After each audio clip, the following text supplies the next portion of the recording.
BJP ਦੇ ਪ੍ਰਧਾਨ JP Nadda BJP ਦੇ ਵਰਕਰਾਂ ਨੂੰ ਸੰਬੋਧਨ ਕਰਦੇ हैं, ਸਿੱਧਾ ਰੁਕ ਕਰਦੇ हैं। आईटी सेंटर हर एक तरीके से मॉडर्न इक्विपमेंट से लैस हैं ये सारे कार्यालय, और इन कार्यालयों का अगर हम सदुपयोग करेंगे तो भारतीय जनता पार्टी के कार्यकर्ता इन डिजिटल टूल्स के माध्यम से पार्टी को नीचे तक, जमीनी अवस्था तक मजबूती प्रदान करेंगे। यह मैं आपको विश्वास दिलाना चाहता हूं। इसलिए कार्यालय का सदुपयोग कैसे हो सकता है, इसकी भी हमको रचना बनानी पड़ेगी। हमारे पास वहां पर आईटी सेल की व्यवस्था है, आईटी की व्यवस्था है। 11 करोड़ कार्यकर्ता से बढ़ करके अब 18 करोड़ हो गए हैं। आपके हरियाणा में भी कार्यकर्ता सदस्यता बढ़ी है। इनको हम कैसे कार्यकर्ता बना सकते हैं, इसकी हमको चिंता करनी चाहिए, और इसके लिए व्हाट्सएप ग्रुप बना करके उनको कैसे कंटेंट दिया जा सकता है, इसकी हमको चिंता करनी चाहिए। और मेरा मानना है कि आप सब लोग इस काम को आगे बढ़ाएंगे और इसको पूरा करेंगे, ये मेरा विश्वास है। जहां तक हरियाणा का सवाल है, हरियाणा की धरती भारतीय जनता पार्टी के लिए हमेशा ही अच्छी पवित्र धरती मानी गई।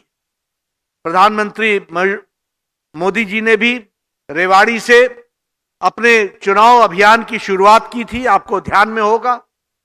और पहली सरकार भी प्रादेशिक सरकार 2014 में मोदी जी के नेतृत्व में पहले देश में सरकार बनी, और उसके बाद हरियाणा प्रदेश में विशुद्ध भारतीय जनता पार्टी की सरकार बनी थी। यह हमको ध्यान में रखना चाहिए।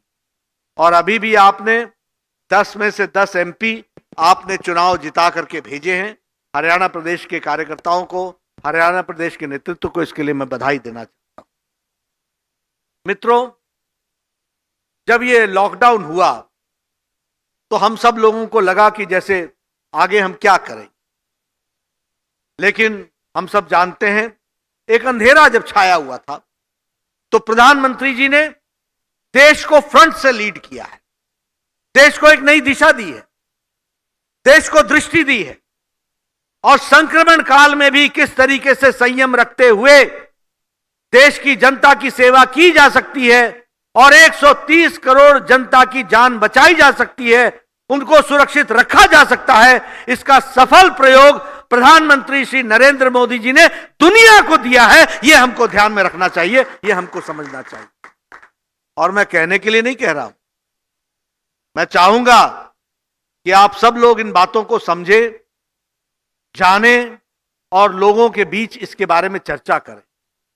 आप याद कीजिए मार्च महीने का वो समय जब देश के शक्तिशाली देश अपने आप को असहाय महसूस कर रहे थे, जब देश के समृद्धशाली देश जिनकी स्वास्थ्य व्यवस्थाएं बड़ी उत्तम है, वो स्वास्थ्य बड़ी उत्तम है। तो फिलहाल एक छोटे से ब्रेक के लिए रुकते हैं।